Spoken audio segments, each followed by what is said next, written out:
1번부터 8번까지 중에서 질문 받을게요.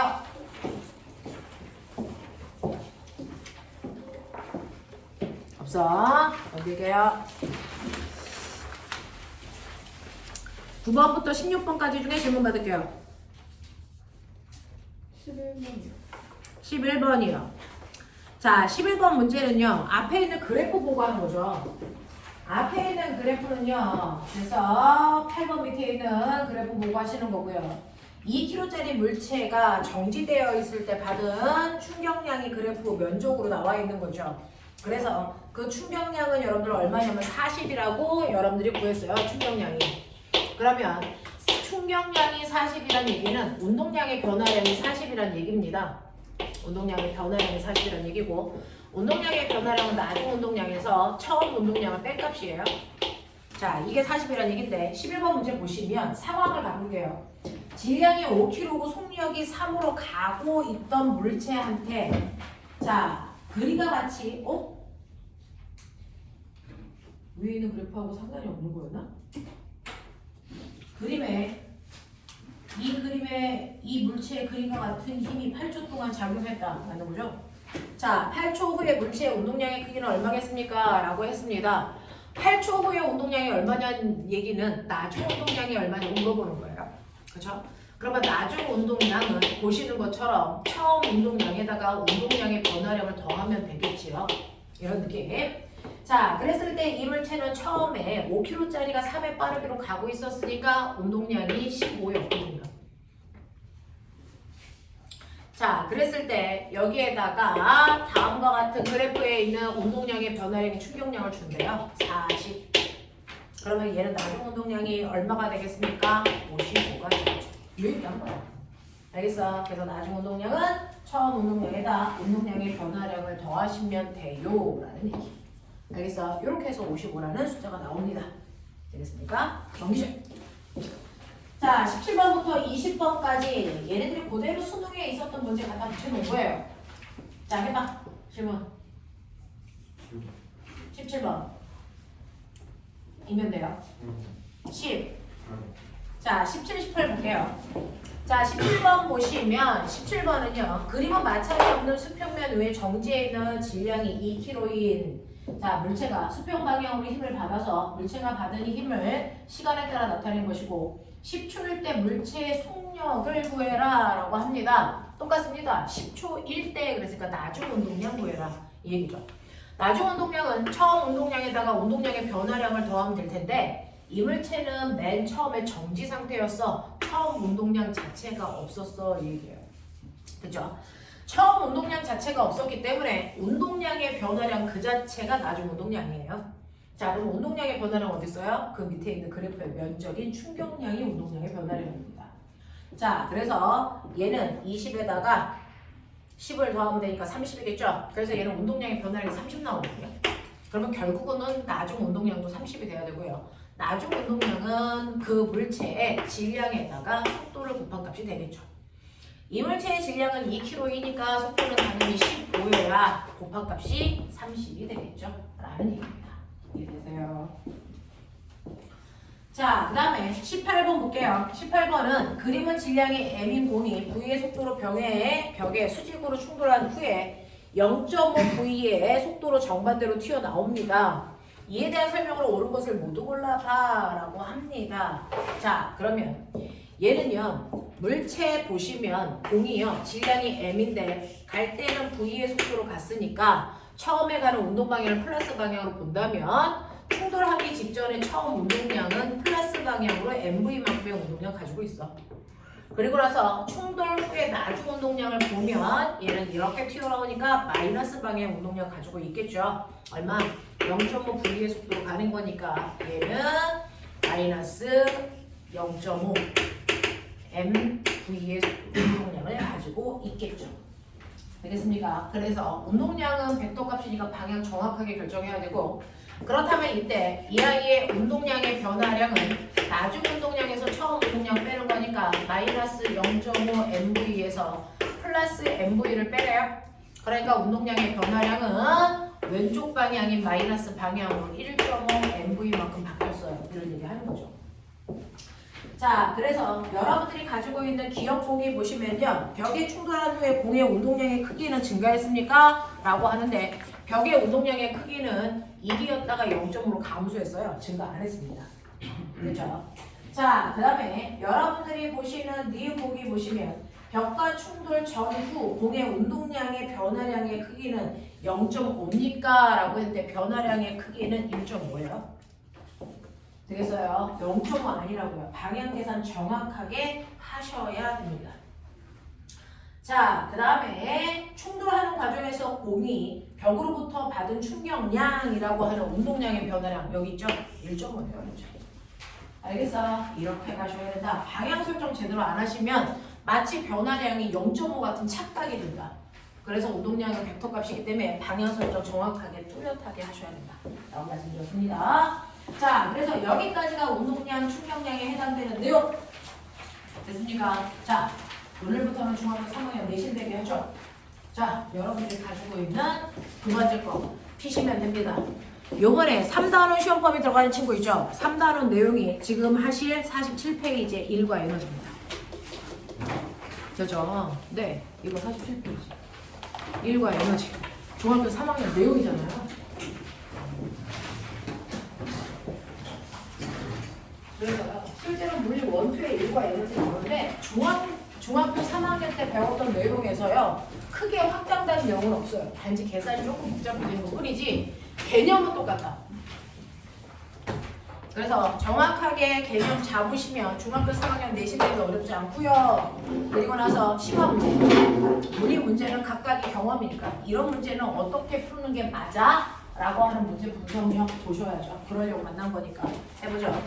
여러분들이 오늘 선생님이랑 하셔야 되는 거 뭡니까? 일과 에너지야. 자, 그럼 나는 일에 대한 개념을 빈틈없이 잘 잡고 있는지 에너지가 뭔지 정확하게 잡고 있는지 이거 한번 점검해 보시고 그리고 기출문제 풀죠.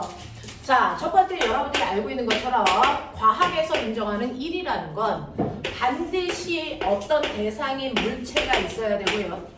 그 물체에다가 힘을 줘서 힘을 준 방향으로 물체를 이동시키는 것만 나는 이랬다라고 표현한다. 맞습니까? 그래서 과학에서 얘기하는 1이라는 건 반드시 물체에 힘을 주셔야 돼요. 힘을 주어 힘 준 방향으로 뭐 시켜야 된다? 이동시켜야 된다. 알겠습니까? 그러면 이거 가지고요. 첫 번째 중학교 3학년 내신 문제 보죠. 모금 중학교 시험 문제입니다. 4년 전이니까 나왔습니다. 그죠? 자, 이렇게 물체에다가 2kg짜리 물체 있어요. 오른쪽 방향으로 16N의 힘을 줘서 2m 밀고 갔습니다. 이랬습니다. 그죠? 1번. 두 번째는요. 물체가 오른쪽으로 2m 이동하는 동안 나는 비스듬한 방향으로 16N의 힘을 줘서 끌고 간 겁니다. 각도는 30도입니다. 2번. 됐죠? 요번에는 60도의 각도로 힘을 줄 거예요. 똑같이 16N의 힘을 주는 건 같습니다. 그래서 2m 끌고 갑니다. 됐어? 이게 바로 3번의 일입니다.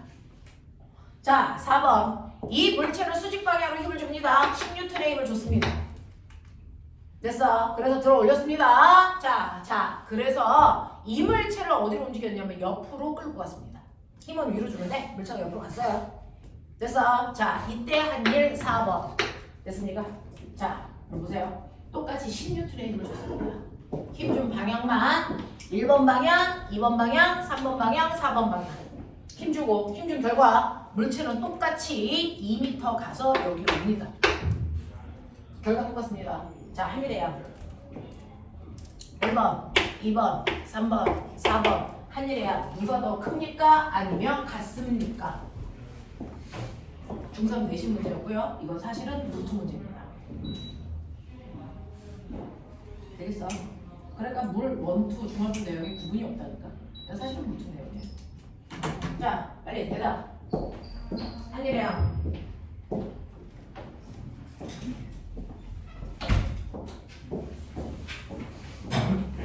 한일이야.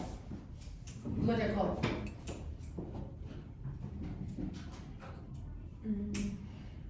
찍어! 어차피 이 새끼도 눈빛 보니까 다 몰라. 통상적으로 갔다가 이름이 그렇게 갔다. 됐죠? 언니, 얘기해. 한일이야, 뭐가 제일 커? 1번이 제일 커요? 1번이 제일 커요? 몇 번? 왜 갑자기? 언니 몇 번?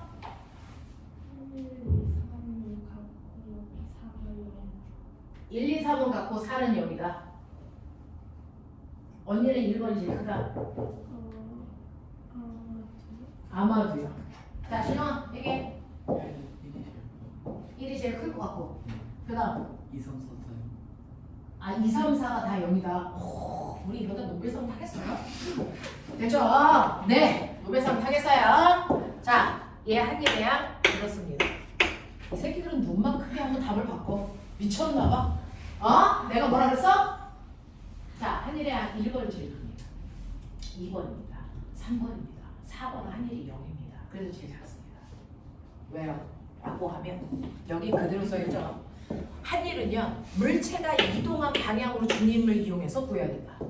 알겠어? 물체가 이동한 방향으로 사용한 힘을 이용해서 한일을 구한다. 그러면 선생님, 얘는 10N의 힘이요. 네, 이만큼이에요. 그 힘을 사용했어요. 자, 근데 비스듬한 방향으로 10N의 힘을 주면 사실은 물체가 이동한 방향으로 사용한 힘은 몇 N일까요? 라고 하면 이 방향으로 10N의 힘을 주시면요. 됐죠? 물체가 이동한 방향이 이쪽 방향이잖아요. 됐어? 네, 그러면 이쪽 방향으로 10N의 힘을 준 걸까? 아니요. 사실은 이렇게 비스듬한 방향으로 10N의 힘을 주면 살짝 아이의 똥꼬를 든 효과.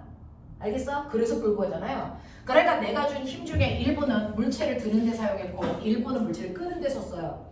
그러면 얼마만큼이 끄는 데 쓴 거고 얼마만큼이 드는 데 썼어요? 라고 하면 이 화살표에서 수평 방향으로 수선의 발을 내리면 이만큼의 길이가 물체를 끄는 데 쓴 거고요. 자, Y축으로 수선의 발을 내리면 이만큼이 물체의 똥꼬를 드는 데 쓴 거예요. 근데 이 각도가 몇 도라 그랬어요? 30도라 그랬습니다. 내리냐? 자, 눈치 깠죠? 이게 뭘 것 같아요? 그 유명한 피타입니다. 알겠어요? 네. 그래서 물체를 이동할 때 쓴 힘, 불러. 얼마냐? 5 루트 3이죠. 왜요? 이때 비스듬한 방향으로 준 힘에다가 밑변값은 코사인 세타 값이니까. 맞죠? 그래서 F 코사인 세타만큼의 물체를 이동시키는 데 사용했거든요. 그래서 얘는 5 루트 3, 대략 8.5N이에요. 그렇죠? 그래서 1번 같은 경우에는 온전히 10N의 힘으로 2m 밀고 갔기 때문에 한일이 20줄이라면 2번 같은 경우에는 10N이 아니고 대략 한 8.5N의 힘을 준 겁니다. 됐어? 그걸로 2m 밀고 갔기 때문에 한일이 17줄밖에 안 돼. 3줄이 줄었어. 그럼 다시 생각해. 이 각도가 60이면 물체를 끄는데 몇 N의 힘 줄게? 그렇죠. 그래서 세 번째 경우 각도가 60도일 때는요 5N의 힘을 쓴 거예요. 물체를 이동시키는데. 그래서 한줄이 10줄밖에 안 돼요. 되겠어? 그래서 너네 맨날 물체가 이동한 방향과 힘준 방향이 몇 도이면 90도이면 한줄이 얼마다? 왜 그렇게 해요? 물체가 이동하는 방향으로 사용한 힘이라는 F 코사인 세타 값이 얼마 나올까요? 이게 90도잖아요. 얼마 나와요? 0 나와요. 무슨 말인지 알죠? 물체가 이동한 방향으로 사용한 힘이 없기 때문에 아무리 이동을 시켜도 한 일이 없다는 거예요. 알겠어? 그래서 이제 여러분들이 느끼셔야 되는 거, 실제로 힘만 줘서 물체를 이동시킨다고 한 일이 아니구나. 똑같은 크기의 힘을 주더라도 어느 방향으로 힘을 주느냐에 따라 한 일의 양이 다르겠구나. 그중 물체가 움직인 방향과 나란한 방향으로 힘을 줘야 온전히 그 힘을 다 사용해서 물체를 일하는 데 쓰는 거구나. 각도가 벌어질수록 한일의 양은 줄어드는구나. 그래서 각도가 90도일 때는 한일이 얼마? 0이구나. 알겠습니까? 이게 모근 중학교 시험 문제였습니다. 4년 전에. 알겠습니까? 이런 것들이죠. 됐죠? 자, 그래서 첫 번째 일의 정의라는 건 물체가 이동한 방향으로 사용한 힘으로 한 일을 구하는 거다라는 거 머릿속에 집어넣으셔야 된다. 그래서 원래 한 일의 양을 구하는 공식은 Fs 코사인 세타다. 알겠습니까? 이렇게 머릿속에 집어넣으시면 되는데 여러분들 우리 중학교 때는 그냥 물체를 이동한 방향으로 힘을 주니까 코사인 세타 값을 사용할 이유가 없었는 것 뿐이야. 알겠어? 그 다음에 두 번째 자, 그럼 저는 이제 이를 정확하게 구할 수 있어요. 각도에 따라 한일의 양이 다르다는 것도 인정했습니다. 자, 그 다음 두 번째. 너네 알고 있어야 되는 거. 1의 종류가 있다. 이 얘기죠. 1에도 종류가 있어요. 자, 중학교 때는요. 어떤 힘을 사용한 일이냐에 따라 마찰이 한일, 중력이 한일 이렇게 나누죠. 고등학교 때는 플러스 A과 마이너스 A로 나눕니다. 자, 그럼 볼게요. 이렇게 물체가 있는데요. 2kg짜리 물체한테요. 저는 16톤의 힘을 줘서 2m 밀고 갔습니다. 납득했습니까? 근데 물체를 끌고 가는 와중에 물체와 바닥 사이 담금 마찰이 작용했겠죠? 마찰력 4N. 되겠습니까? 네, 1의 종류에 대해서 해보죠. 자, 첫 번째. 됐죠? 네, 이때 한일이 얼마냐 물어봤어요. 얼마일까요? 한일 얼마입니까, 얘? 얘 한일 얼마입니까? 쟤 한일 얼마야? 호유, 쟤 한일 얼마야?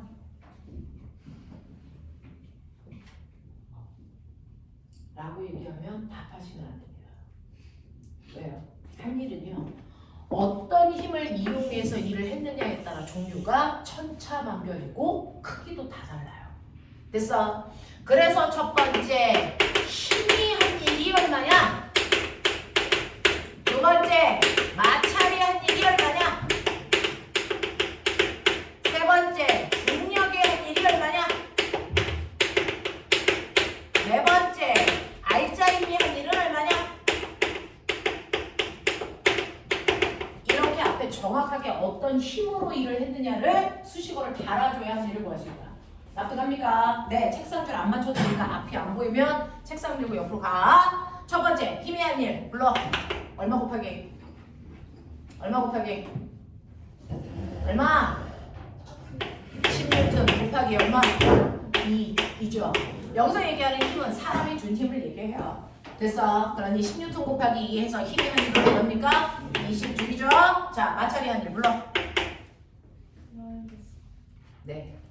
우리 일은요, 스칼라 값이니 벡터 값이니 오른쪽 일, 왼쪽 일 구분합니까? 안 합니까? 하니 안 하니? 하니 안 하니? 안 합니다. 실제로 일과 에너지는 방향 상관없는 스칼라 값이야. 그래서 보면은 어떤 건물이 있어요. 건물에서 2kg짜리 물체를 위로 2m/초의 속도로 던져 1번, 수평으로 2의 빠르기로 던져 2번, 아래쪽으로 2의 빠르기로 던져 3번. 던지는 순간에 운동 에너지가 큰 거 1번, 2번, 3번 어떤 거야? 던지는 순간 운동 에너지가 큰 거 1번이니 2번이니 3번이니 이거 다 같아요. 왜? 운동 에너지는 방향을 고려하지 않거든요.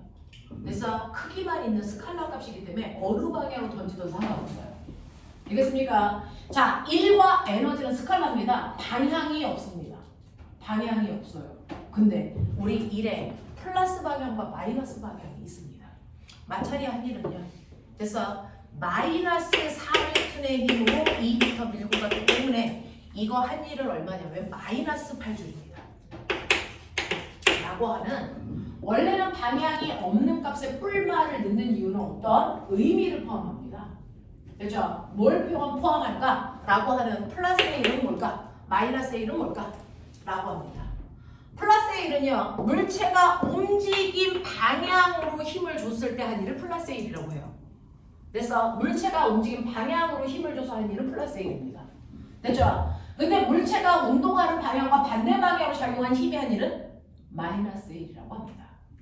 알겠습니까? 네. 그래서 물체가 오른쪽으로 가고 있는데 사람의 힘을 오른쪽으로 줬잖아요. 그러니까 힘은요, 운동 방향으로 줬기 때문에 플러스 A를 합니다.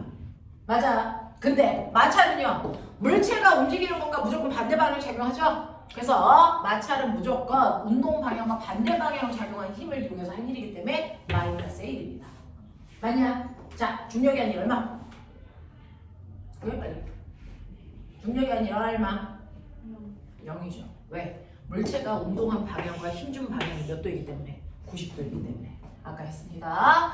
그래서 물체가 움직인 방향으로 사용한 힘이 하나도 없어요. 그러니까 얘는 아무리 2m 가도 한 일은 0입니다. 알겠죠? 용기 내서 얘기하셔야 되고요. 알짜임이 한 일 얼마일까요? 자, 여기서 알짜임 얼마? 알짜임 얼마입니까? 중력과 바닥이 밀어 올리는 수직 항력은 항상 똑같은 게 이건 상쇄되죠. 그럼 알자 힘을 이해하고 얘를 이용해서 구하는 거죠. 네. 오른쪽 방향으로 6N.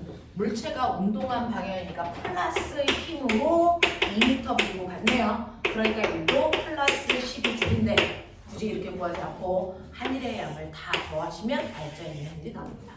알겠습니까? 이렇게 구할 수 있어.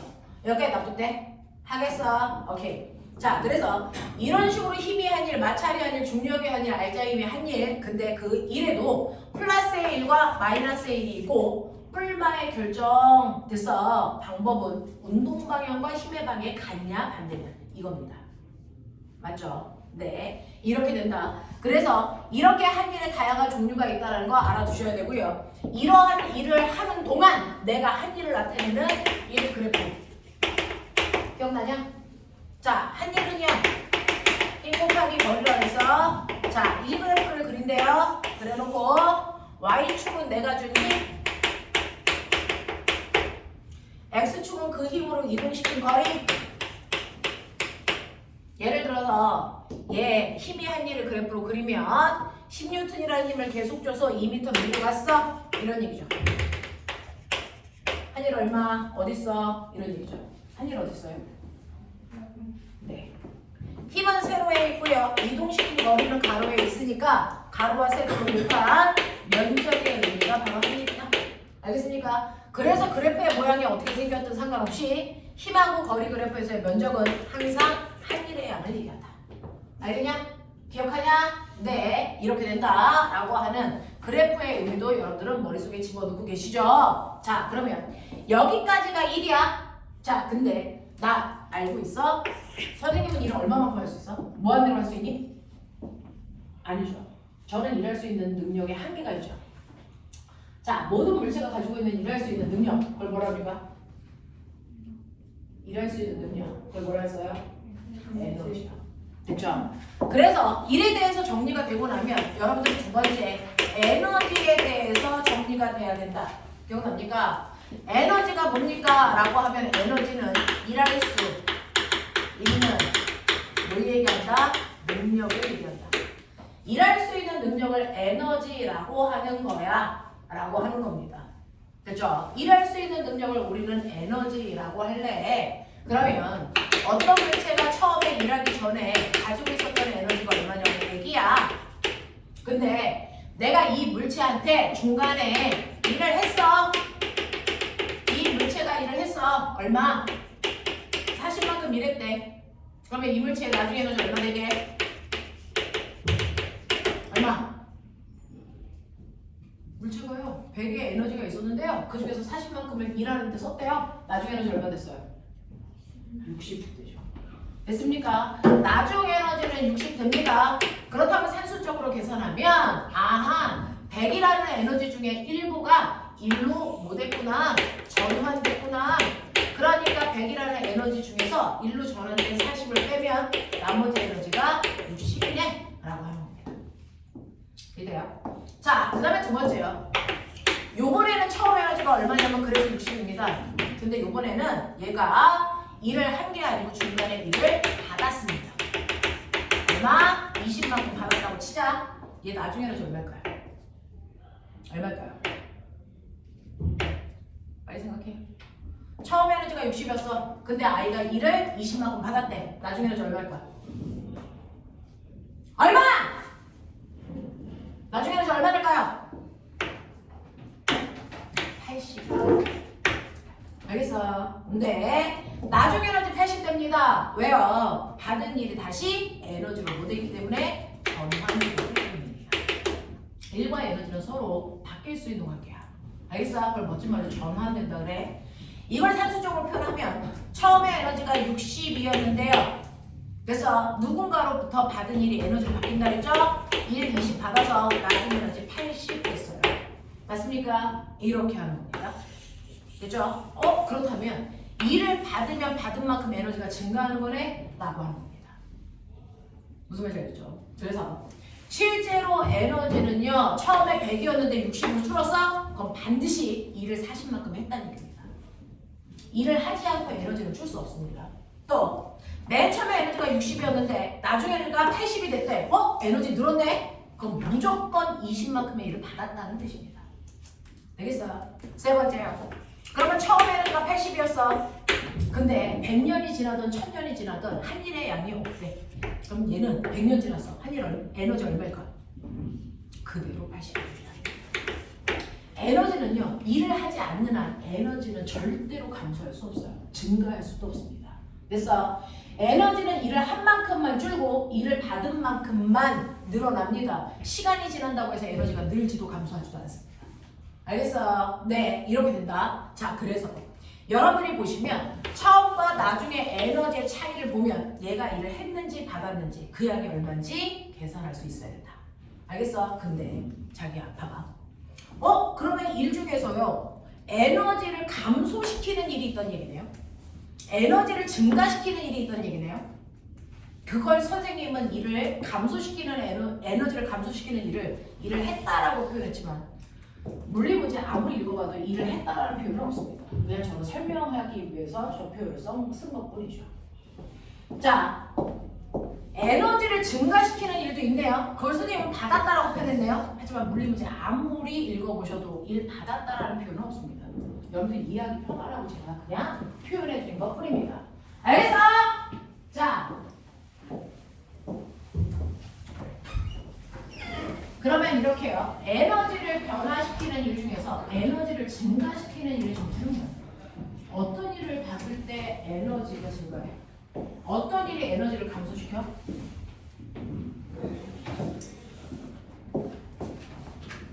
에너지를 증가시키는 일은 뭐고요? 에너지를 감소시키는 일의 정체는 뭐야? 이게 분석이 돼야죠. 그걸 말씀드렸죠. 에너지를 감소시키는 일이 마이너스의 일입니다. 이거 어디 있어요? 얘죠. 보이니? 얘가 왜 마이너스였어? 얘가 왜 마이너스였어? 아들이야, 운동 방향과 반대 방향으로 힘이 작용하면 에너지를 무조건 감소시켜. 됐어? 그러니 여러분들이 이해하셔야 되는 건 뭐냐면 일을 했다와 받았다라는 표현은 어차피 없다며. 그럼 그렇게 이해해봐도 소용이 없다는 거야. 하지만 일 중에 에너지를 증가시키는 일도 있고 에너지를 감소시키는 일도 존재한다. 맞습니까? 그 중에서 어떤 일이 에너지를 증가시킵니까? 라고 하는 거죠. 에너지를 증가시키는 일을 우리는 플러스 1이라고 하는데 그 플러스의 일이 바로 얘죠. 물체가 운동하고 있는 방향으로 힘을 준다면 그 힘이 한 일은 에너지를 증가시키는 일이다. 맞아. 물체가 운동하는 동안 운동 방향과 반대 방향으로 힘이 작용한다면 그 힘은 반드시 됐어 에너지를 감소시키는 일을 하게 된다. 알겠습니까? 이 얘기입니다. 그렇고 마찰이 아니라 반드시 에너지를 뭐 시킬까? 감소만 시킵니다. 왜? 운동 방향과 무조건 반대 방향으로 힘이 작용할 거니까. 무슨 말인지 알겠어? 이런 것들이죠. 그래서 이렇게 에너지를 증가시키는 일인지 감소시키는 일인지는 물체의 운동 방향과 같은 방향으로 힘이 작용하는지 도연아! 반대 방향으로 힘이 작용하면서 일을 한 건지를 구분하셔야 됐어? 네. 그걸 구분할 수 있어야 에너지를 증가할 건지 감소시킨 건지 판단할 수 있다. 됐죠? 여기까지 이해하겠죠? 그러니까 물체가 운동하는 동안 어느 방향으로 힘이 작용하느냐에 따라 에너지의 증감을 우리가 판단할 수 있다는 거죠. 중3 수준으로 다운시켜보자. 못 풀면 뒤진다. 여기 바닥에요. 어떤 물체가 굴러가고 있겠죠? 2kg짜리 물체가요. 그래서 2인 빠르게 굴러가고 있다? 근데 내가 얘한테요 10N의 힘을 2m 밀고 가는 동안 줬다? 자, 그러면 이 수레의 속력은 얼마가 돼야 정상이니? 계산. 정확하게 딱 떨어질 때 어떨지 모르겠지만 계산.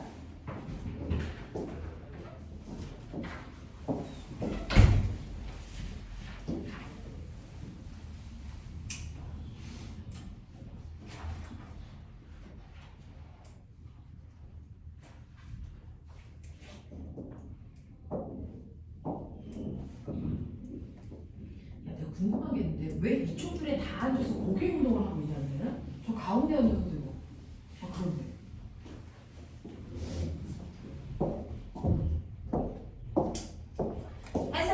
중학교 3학년 내신 문제입니다. 웬만한 학교도 다 나와요. 그죠? 2kg짜리 물체가 2m/s의 속력으로 가고 있는데 뒤에서 10N의 힘을 줬어. 자, 언제까지? 2m 갈 동안 줬어. 그럼 나중 속도 얼마 되니? 이거 해내야 돼요. 그죠? 자, 지금 물체가 힘 받기 전에 무슨 에너지 있었습니까? 무슨 에너지? 움직이는 물체가 갖는 에너지. 운동 에너지. 운동 에너지 뭐하는지? 2분의 1 mv제곱. 그래서 얼마? 그래서 얼마? 4. 그러니까 이 물체가 가지고 있는 처음 에너지가 얼마냐면 4J였어요. 예? 그러면 얘는 가는 동안 1을 한 건이 받은 거니? 1을 한 건이 받은 거니? 1을 그럼 다시 물어볼게요. 에너지가 증가합니까? 감소합니까? 에너지 증가할까? 감소할까? 뭘로 판단하라고 그랬어? 물체가 운동하는 방향으로 힘을 받으면 에너지 증가. 물체가 운동하는 방향과 반대 방향으로 힘을 받으면 에너지 감소. 알겠습니까? 네, 철칙입니다. 그럼 쟤는 운동 방향과 어느 방향으로 힘 받았어요? 같은 방향으로 힘 받았죠. 그러면 그 힘이 한 일만큼 에너지 뭐 해야 된다? 증가해야 된다.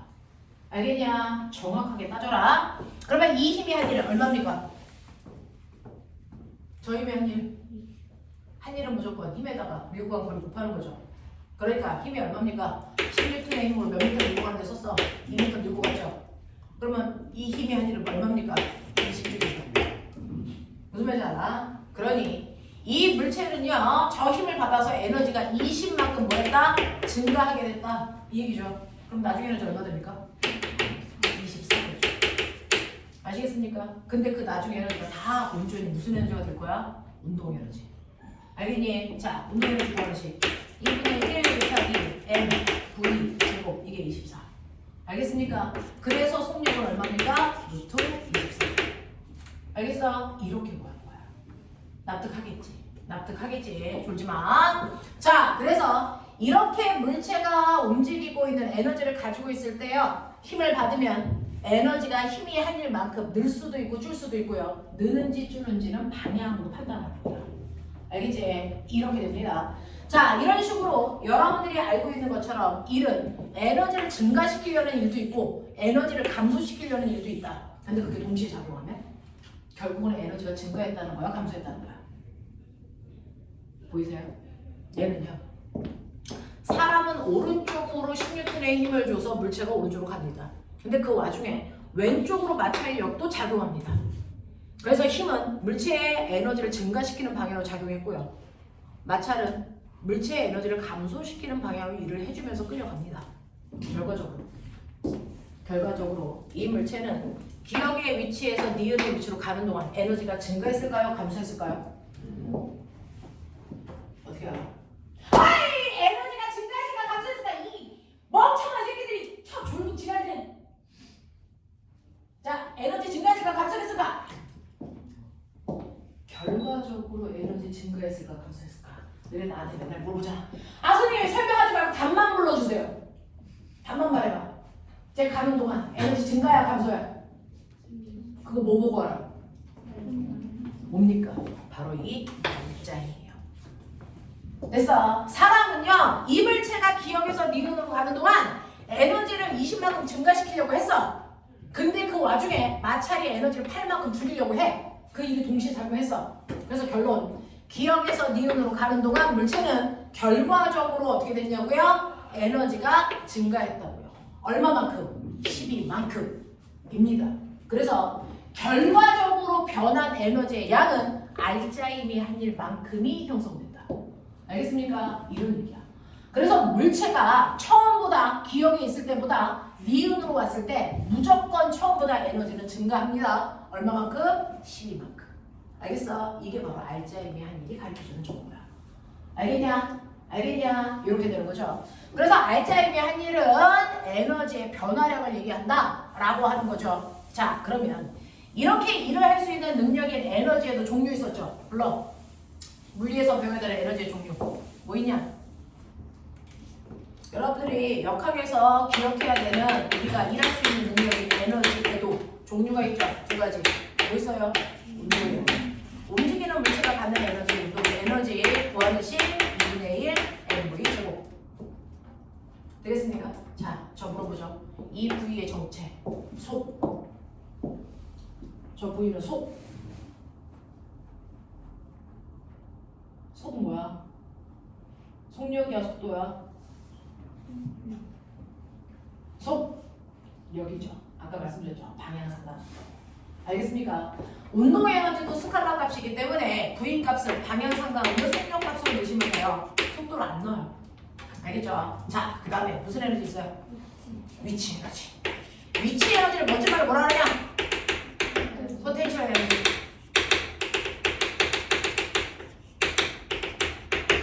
포텐셜 에너지의 종류. 아는 대로 얘기해. 이 새끼 또 무슨 말만 하면 조용해져. 위치 에너지의 종류. 그렇죠. 중력에 의해서 생긴 중력 포텐셜 에너지. 알겠어? 어떻게 요구해? 불러. M, G, H. 됐어? 야, 너네 물리원 내용 다시 설명해 주세요. 그럴 거면 2박 이내 오면 안 돼요. 물리원 가지고 가셔야 돼요. 그래서 내용은 다 아니까 문제 좀 어려운 거 가르쳐 주세요. 이러려고 여기 온 거죠. 그렇게 생각하고 수업하고 있는데 이 새끼들이 확 그냥 안 돼요. 너 계속 졸래? 확. 자, 중력 포텐셜 에너지 MGH. 자, 두 번째 무슨 에너지? 위치 에너지 중에 종류 또 하나 있잖아. 배운 거 있어. 물리원에서.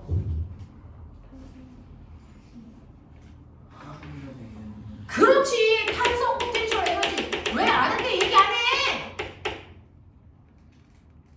탄성 위치 에너지. 맞아요? 네. 자, 그 중에서요. 보면은 탄성이 뭐냐?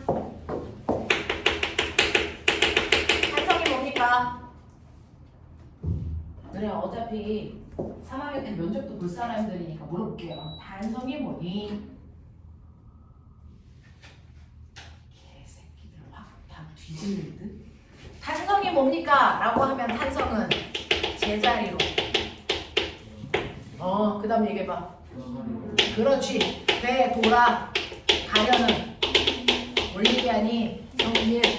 됐어? 네. 그 탄성이라고 하는 건 변형됐을 때요. 제자리로 돌아가려는 성질을 탄성이라고 해요. 그 탄성을 가지고 있는 물체, 뭐지만 탄성체. 얘 들어봐. 용수철, 고무줄, 선생님 피부 같은 거. 아무리 봐도 탄성이지. 그치? 탄성이야 이거. 제자리로 돌아가. 알겠냐? 잘 보면 서서히 돌아가. 알겠지? 오케이. 탄성체란 말이야. 자, 그러면 이 제자리로 돌아가려는 그 힘, 그걸 탄성력이라고 합니다. 그 탄성력을 가지고 있는 물체를 탄성체라고 해서 여기 대표적으로 용수철, 고무줄 이거 쓰죠. 근데 그 탄성을 이용해서 우리는 용수철 뭐지입니까? 저울을 만들어서 용수철 저울의 역할 딱 하나죠. 뭡니까? 용수철에 작용하는 뭐요?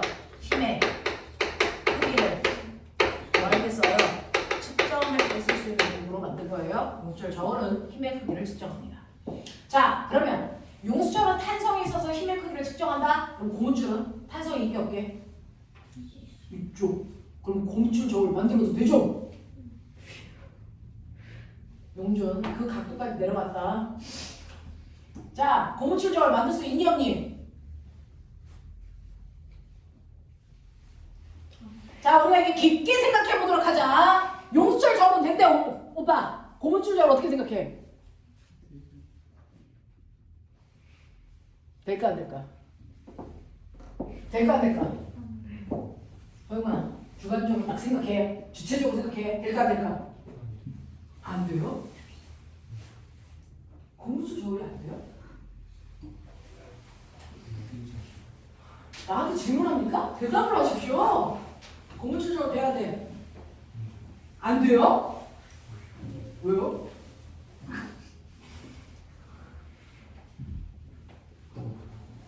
그러게요. 면접 보러 갔는데 그런 게 해라. 자, 오빠야. 고무줄 저울 될까 안 될까? 안 돼. 여기 면접 보는 데야. 면접 보는 곳은 모르겠어요. 절대 안 돼요. 그래서 무조건 만들어서라도 하셔야 됩니다. 됐어? 왜? 안 들어서 하다가 맞을 수도 있잖아. 알겠어? 근데 모르겠어요 하면은 그건 반드시 틀린 거거든요. 그럴 것 같아요. 안 될 것 같은데. 네, 안 될 것 같은데 이유가 뭡니까? 이게 완전 문제였어요. 됐어. 4년 전인가 과거 입시 문제였습니다. 괜히 힘의 크기를 측정할 때 용수철조를 사용할 수 있다. 이유가 뭐냐? 그럼 고무추적으로 왜 안 되냐? 이유가 뭐냐? 입니다. 별거 아니죠. 근데 막상 말로 하실 때면 잘 안 나와요. 알겠습니까? 논리적으로 이유를 정확하게 만들어 놓으셔야 됩니다. 실제로 용수철로 힘의 크기를 측정할 수 있는 이유가 뭐냐면요. 힘의 크기와 용수철의 변형된 길이가 정확하게 뭐하기 때문에 비례하기 때문입니다. 그러니까 어떤 용수철에 10N의 힘을 주니까 1cm 늘어나는 용수철이 있다고 쳐. 그러면 얘는 20N의 힘을 주면 반드시 몇 cm 늘어나니? 2cm 늘어나요. 그러면 그 용수철에다가 내가 뭔가를 매달았더니 4cm 늘어났어. 그럼 그 물체의 무게가 얼마라는 겁니까? 40N이라는 게 이루어진적 되죠? 용수철은요, 외부에서 작용하는 힘하고요, 그 용수철이 변형된 길이 사이에 정확하게 비례관계를 가지고 있기 때문에 힘의 크기를 미루어 짐작할 수 있습니다. 근데 우리가 꼬무처럼 어떤 것 같아요? 안 돼요? 꼬무처럼 반대로 힘을 크게 주면 뚜그러드나요? 그렇진 않죠. 근데 어떤지 아세요? 고무줄은요, 맨 처음에 힘을 줬을 때 늘어난 길이와 그래서 늘어난 상태로 힘을 더 줬을 때 늘어난 길이가 계속 비교할까? 안 합니다. 얘 이렇게 됩니다. 처음에는 확 늘어나다 그 다음부터 잘 안 늘어납니다. 정확하게 비교하지 않습니다. 됐어? 그래서 힘의 크기를 측정하는 정보도 쓸 수 없어요. 알겠냐? 네. 그래서 용수철을 힘의 크기를 측정하는 저울로 쓸 수 있는 건 힘의 크기와 변형된 길이가 정확하게 비례 관계를 가지고 있기 때문입니다. 알겠습니까? 자, 그랬을 때 여러분들이 알아두셔야 되는 거 용수철이라고 하는 아이가 있는데 용수철의 종류가 천차만별이죠. 그 중에서 어떤 용수철은 가늘고 길어. 그래서 내가 10N이라는 물체를 매달았더니 얘가 10cm 늘어나는 용수철이라고요. 근데 어떤 용수철은 더럽게 두꺼워. 그러면 똑같이 10N의 물체를 매달면 어떻게 될까? 잘 안 늘어나요. 그래서 얘는 겨우 1cm 늘어나는 용수철이 있다는 거죠. 자동차에서 뽑아왔어. 이런 거죠. 그래서 그러면 이런 용수철을 여러분들이 지금 쓰고 있는 샤프에다 집어넣으면 샤프 쓸 수 있을까 없을까? 불가능하죠. 못 써요. 알겠어? 그러면 용수철이라는 건 용도에 맞게 거기에 맞는 용수철을 선택해서 쓰셔야 돼요. 그러면 저는 잘 늘어나는 용수철이 지금 필요한 건지 아니면 잘 안 늘어나는 용수철이 필요한 건지 소비자한테 표현해 줘야죠. 용수철의 특징을 표현하는 됐어 상수값이 필요합니다. 그걸 우리는 K라고 쓰고 뭐라고 읽었다? 네, 이걸 편성, 배수, 또는 용수철 상수라고 읽어요. 그 중에서요 A라는 용수철 보세요. A라는 용수철은요 10N의 힘을 주니까 10cm 늘어나는데 됐어. 그러면 이 용수철을 1m인 100cm 늘어나게 하기 위해서 몇 N의 힘이 필요할까? 몇 N? 10cm가 아니고 100cm 늘어나게 하려면 몇 N의 힘 줘야 되니? 100N. 길이가 10배 늘어나면 힘의 크기도 10배 커져야 되겠죠. 정비례 관계가 있으니까. 무슨 말인지 알겠어? 그렇다면 이 용수철의 탄성 계수가 얼마니? 탄성 계수가 얼마니? 라고 하는 탄성 계수는요. 그 용수철을 1m 늘어나기 위해서 필요한 힘의 크기를 얘기하죠. 그래서 그러니까 A라는 용수철은요 1m 늘어나기 위해서 필요한 힘의 크기가 얼마였다? 100N이었다 이렇게 됩니다. 이해돼요? 그래서 A라는 용수철의 용수철 상수는 100N입니다. 납득하십니까? 하시겠습니까? 이렇게 됩니다. 자, 그런가 하면 B라는 용수철은요 보세요. B라는 용수철은 여러분들이 보시는 것처럼 됐죠? 얘는요 10N의 물체를 매다니까 겨우 1cm 늘어나. 그러면 얘가 100cm 늘어나기 위해서는 몇 N의 힘이 필요하니? 얼마? 1000N의 힘이 필요하죠. 그러니까 용수철 B의 용수철 상수는 1000N/m입니다. 이렇게 하셔야 돼요. 알겠어? 네, 이런 식으로요. 얼마나 용수철이 단단한지를 표현하는 게 용수철 상수다. 그 중에서 용수철 상수 A는 100이었는데 B는 1000이다. 그럼 누가 더 단단하다는 거야? 용수철 상수가 클수록 훨씬 더 단단한, 잘 안 늘어나는 용수철이라는 얘기입니다.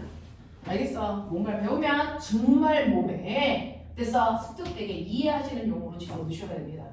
되겠죠? 자, 그러면 선생님 이렇게 용수철 상수를 안다면 저 A라는 용수철한테요, 저 A라는 용수철한테 내가 이름으로 어떤 물체를 매달았더니 얘가 20cm 늘어났어. 여기 매달려 있는 이 물체의 무게가 얼마니? 알 수 있어? 알 수 있어? A라는 물체의 용수철 상수가 100이야. 근데 이 물체를 매다니까 20cm 늘어났어. 그러면 이 물체의 무게가 얼마야? 이거 알 수 있냐고? 알 수 있어야 저울 아니야? 어떻게 할까? 물리 모르지 했다며. 저 물리는 있는 거야.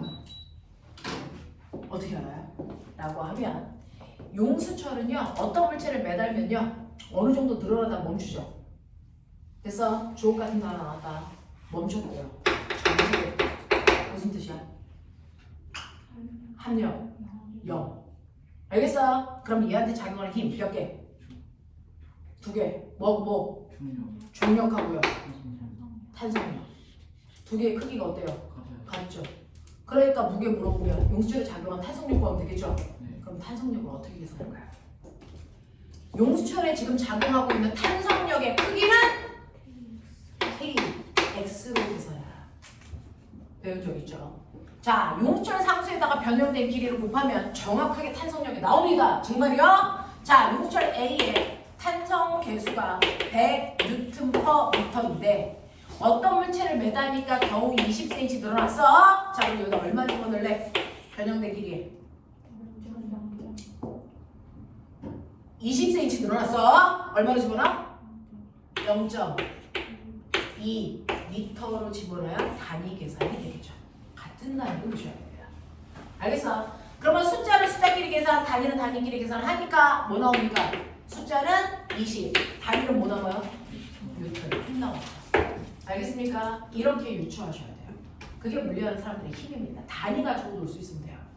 되겠어? 그래서 이 용수철에는 20N의 힘이 작용하네? 그러니까 얘는 무게가 20N이라는 얘기네? 이게 되는 거야. 알겠습니까? 오케이. 이렇게 됩니다. 그래서 이러한 제자리로 돌아가려는 성질을 가지고 있는 용수철 N은 탄성력이라는 힘이 작용하고요. 그 탄성력이라는 힘은요, 여러분이 계산할 수도 있다. 그 탄성력이라는 힘은 용수철 상수에다 변형된 길을 곱하면 됩니다.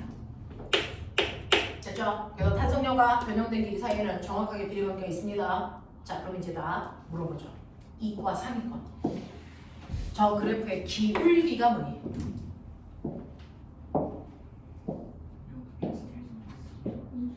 뭘 것 같습니까? 모든 그래프의 기울기는 예외 없습니다. X축분의 Y축의 변화량입니다. 알겠습니까? 그러니까 변형된 길이 분의 Y축은 탄성력이라고 하는 힘이니까 KX, X 단어가 보이죠? 그래서 이 그래프의 기울기는 용수철의 상수값을 얘기합니다. 맞습니까? 탄성계수 용수철 상수를 얘기합니다. 자, 그럼 이제 머리가 있어. 이 그래프의 면적은 이게 저 그래프의 면적의 의미는 뭡니까? 선생님 말씀하셨죠. 모든 그래프의 면적은 무조건 X축과 Y축의 곱의 의미가 숨어있다. 알겠습니까? 네. Y축은 뭐라고요? 힘. X축은 뭐라고요? 거리. 됐어? 그래서 면적이 뭐라고요? 한입 또는 반입. 알겠습니까? 일이 숨어있는 거죠. 그래서 이 밑에 있는 이 면적이요, 바로 용수철을 잡아당기는 동안 사람이든 물체든 그 물체가 용수철을 해준 일이야. 알겠습니까? 그러면 이 일만큼 용수철은 일을 받았네. 네. 자, 그럼 용수철이 일을 받은 만큼 됐어. 용수철한테 뭐가 생길까요? 일을 받았으니까 뭐가 생길까요? 에너지가 생기겠죠? 그 에너지를 뭐라 그럽니까? 용수철이 생긴 에너지를, 용수철이 갖게 되는 에너지를 뭐라 그러니? 탄성, 포텐셜, 에너지. 됐어. 네, 탄성 위치 에너지. 자, 그럼 이 탄성 포텐셜 에너지 구하라지. 이거 넓이 구하라지. 불러. 당연히 삼각형이니까 2분의 1입니다. 또. 네. 밑변 x, 세로 kx 곱하시면 되겠죠? 그래서 뭡니까? 2분의 1 kx 제곱이 탄성 포텐셜 에너지 구하시겠죠. 알겠어? 그래서 여러분이 알아두셔야 되는 거 에너지라는 거 일할 수 있는 능력이고요. 그 에너지 중에서 우리가 배우는 에너지는 딱 두 가지밖에 없어요. 움직이는 물체가 갖는 에너지, 운동 에너지. 그 운동 에너지는 무조건 2분의 1 mv 제곱으로 구하고 방향 상관없는 스컬러 봅시다. 됐죠? 그 다음에 됐어? 우리가 두 번째로 기억해야 되는 거 포텐셜 에너지. 포텐셜 에너지라는 위치 에너지요. 몇 가지 있다? 세 가지 있다. 근데 물리 원까지는 몇 가지 말할 겁니다? 두 가지 말할 겁니다. 알겠습니까? 네. 첫 번째는 중력이 만드는 위치 에너지. 중력, 포텐셜 에너지. 됐어. 중력 위치 에너지 구하는 식 mg, h. 그 다음에 용수철이 만드는 포텐셜 에너지, 탄성 포텐셜 에너지. 그 탄성 포텐셜 에너지 구하는 식이 2분의 1 kx 제곱. k의 정체는 용수철 상수, x는 변형된 k. 알겠어? 그러면서 꼬맹아 헷갈리지 말아야 되는 거 탄성 에너지는 2분의 1 kx 제곱으로 구하고요. 탄성력이라는 힘은 kx로 구합니다. 알겠습니까? 잊지 마십시오. 그걸 뺀 나머지 마지막 포텐셜 에너지의 마지막은 전기 포텐셜 에너지는 중학교 3학년 6단원 시험 범위. 전기 에너지. 됐습니까? 네, 전기 에너지 구하는 식. 뭐? 선행 있잖아, 이 새끼들아. 전기 에너지 구하는 식.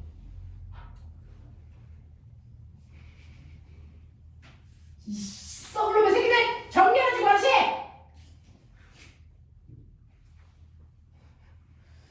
진짜 부끄러워서 어디다가 내놓을 수가 없는 새끼들. 전기 에너지 구하는 식. 꼬맹아, 때가 쏙 비트. 뭐지? 이 새끼들이? 이 썩을놈의 새끼들이? VIT, 비트. 영어도 몰라? 이 정도는 해줘야지? 그거야. V가 뭐오게? 전압. I가 뭐오게? 전류. T가 뭐오게? 초. 알겠어요? 네, 이렇게 곱하면 전기 에너지.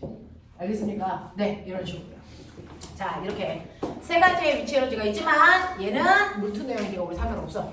우리는 이 정도만 기억하자. 되겠니? 자, 근데 너네 알죠? 운동 에너지와 위치 에너지를 합한 값을 무슨 에너지라고 한다? 역학적 에너지. 역학적 에너지는 보존되니 보존되지 않니? 아니면 케이스 바이 케이스니? 역학적 에너지는 보존되지 않는 경우는 없어? 네. 마찰이 작용하면 역학적 에너지 보존돼야 돼? 네. 안 돼. 넌 도대체 어디 당나라사 배워본 거야? 마찰이 작용하면 역학적 에너지 보존되지 않아. 왜? 에너지 중에 일부가 운동 에너지나 위치 에너지가 아닌 다른 형태의 에너지로 바뀌어. 무슨 에너지? 열 에너지. 그러니까 역학적 에너지 보존적으로 안 돼, 이 새끼야. 됐어? 그러면 역학적 에너지가 보존되는 경우도 있고 아닌 경우도 있겠네. 어떨 때 역학적 에너지가 보존돼? 마찰력 작용하지? 않을 때. 그럼 마찰력만 작용 안 하면 돼? 공기저항 없을 때? 그럼 공기저항만 작용 안 하면 돼? 그럼 어떤 새끼가 가는데 사람이 축축축축 계속 밀어. 역학적 에너지 보존돼? 안 돼. 그러면 역학적 에너지가 보존되는 경우도 있고 보존되지 않는 경우도 있는데 역학적 에너지가 보존되는 경우는 언제야? 역학적 에너지를 보존시킬 수 있는 힘만 작용할 때. 그게 어떤 힘인데?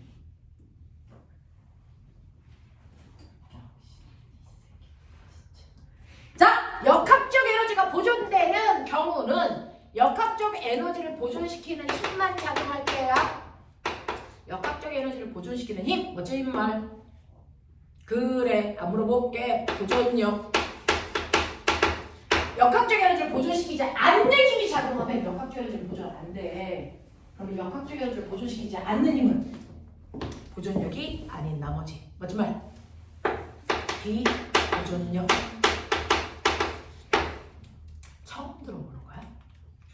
그래. 자, 역학적 에너지를 보존시키는 힘이 보존력. 얘네들만 작용하면 역학적 에너지가 보존돼.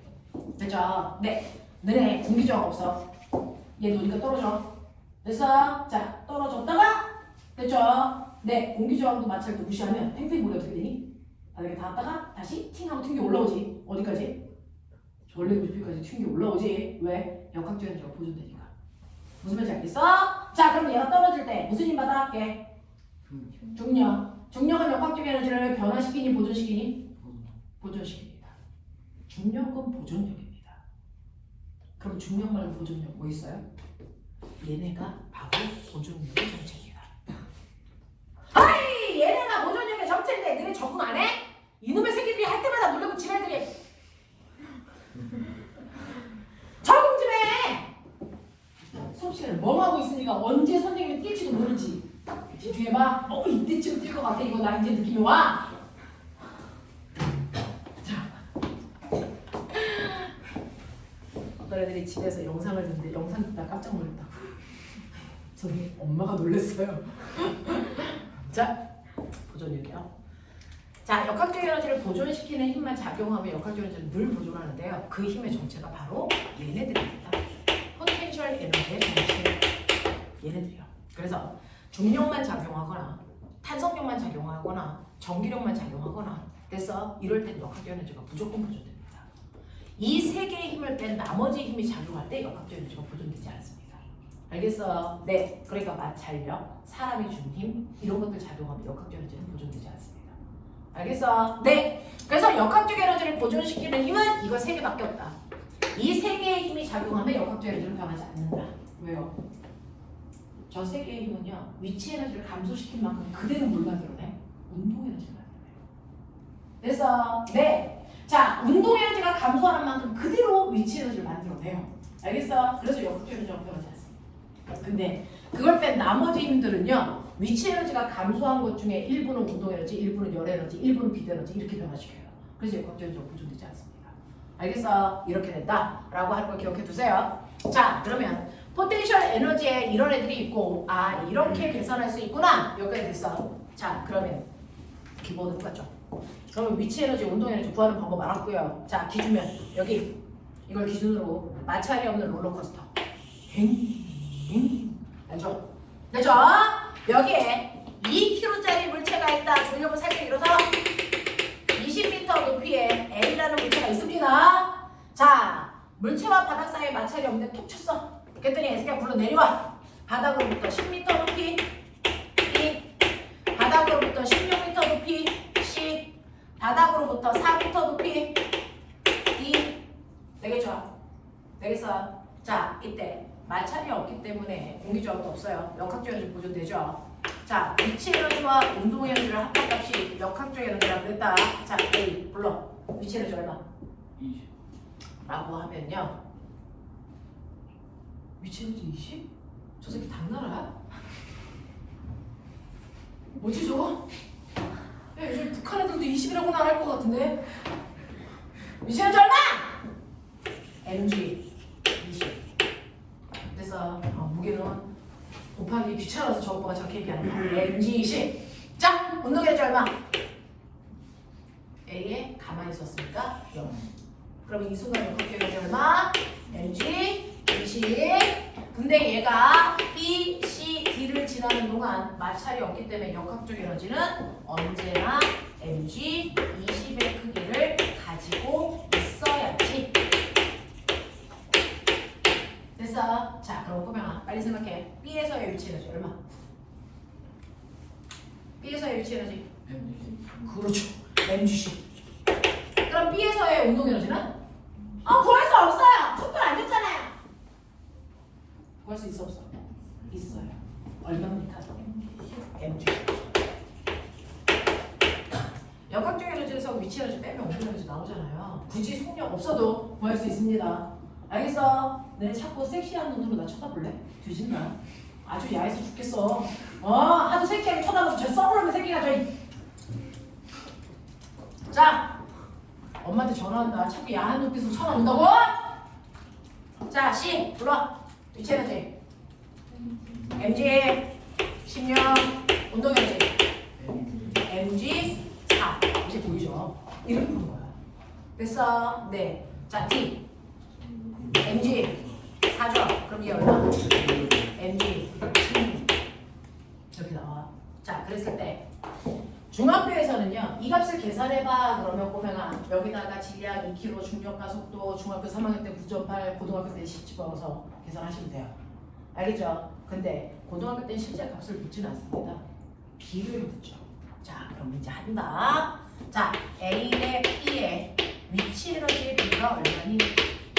2대 1이라는 숫자가 어떻게 나오냐면 A와 B의 위치 에너지 여기 써드렸죠. A의 위치 에너지 mg20, B의 위치 에너지 mg10. 그래서 mg 똑같으니까 나누라. 됐어? 그래서 20대 10이니까 얼마? 2대 1이라고 하는 거예요. 그럼 보면 앞으로는 위치 에너지의 비를 물어보면 반드시 그 위치에서의 뭘 알면 되겠어요? 20과 10이라는 아이의 정체만 알면 비율을 구할 수 있겠죠. 저 20과 10의 정체가 뭐니?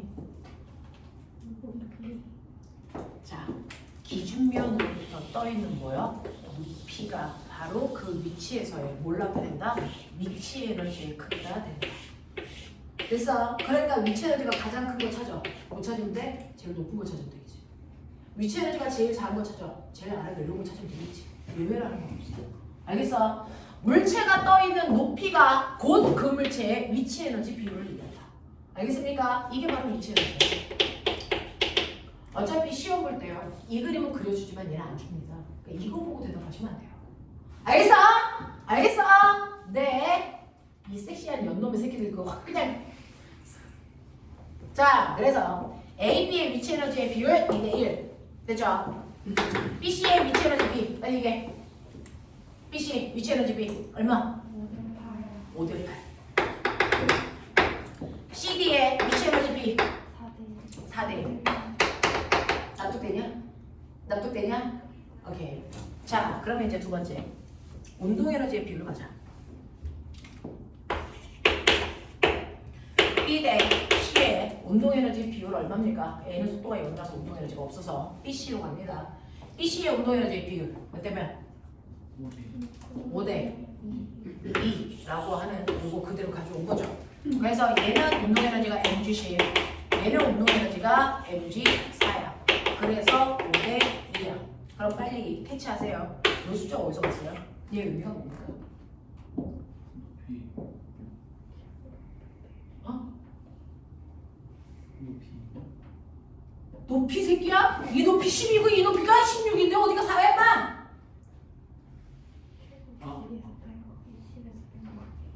네. 자, 20에서 뺀 값이죠. 왜 20에서 뺐어야 돼요? 20의 높이가 최고 높이니까? 아니요. 속도가 0이고 가장 높아서 속도가 0인 곳의 높이가 최고 높이예요. 알겠습니까? 네. 자, 얘는 이 최고 높이에서 속도가 0이니까 여기가 바로 최고 높이가 되는 게 맞습니다. 알겠어? 거기로부터 뭐한거리? 낙하거리. 거기로부터 뭐한거리? 낙하거리. 거기로부터 뭐한거리? 낙하거리가 됐어? 그러면 낙하면 낙하할수록 무슨 에너지 감소? 그거 그대로 무슨 에너지가 됐어? 그러지. 낙하할 때 감소한 위치 에너지 구하시면 되겠죠. 됐죠? 자, 그래서 얘는 바로 최고 높이로부터 낙하 거리만큼이 그 물체에 뭘 나타낸다? 운동 에너지이다. 알겠습니까? 네. 그래서 낙하거리 10m, 낙하거리 4m. 그래서 됐습니까? 네. 5대 얼마입니까? 2. 알겠냐? 네. C 대 D의 운동 에너지 비율. 그리고 해. C 대 D. 얼마입니까? 1대 4죠. 그러면 이게 운동 에너지인데 보면 그럼 C 대 D의 속도 비율이 얼마니? 속력비. 왜? C 대 D의 속력비.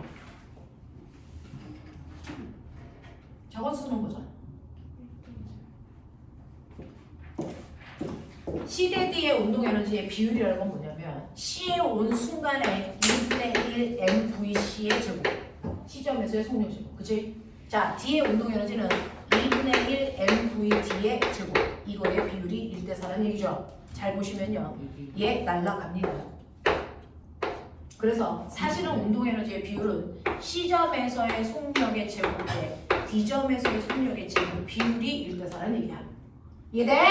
그러면 속력 비율은 어떻게 하면 돼? 여기에 루트 씌우시면 되죠. 무슨 말인지 알겠습니까? 여기에다가 이렇게 루트 씌우시면 속력 비율이 돼요. 그래서 운동에너지 비율에 루트 씌우시면 되니까 얼마나 나가? 1대2가 바로 속력 비율이다. 알겠어? 자, 요 수능에서 거꾸로 나와요. C점에 비해서 D점의 속력이 2배 빠르다.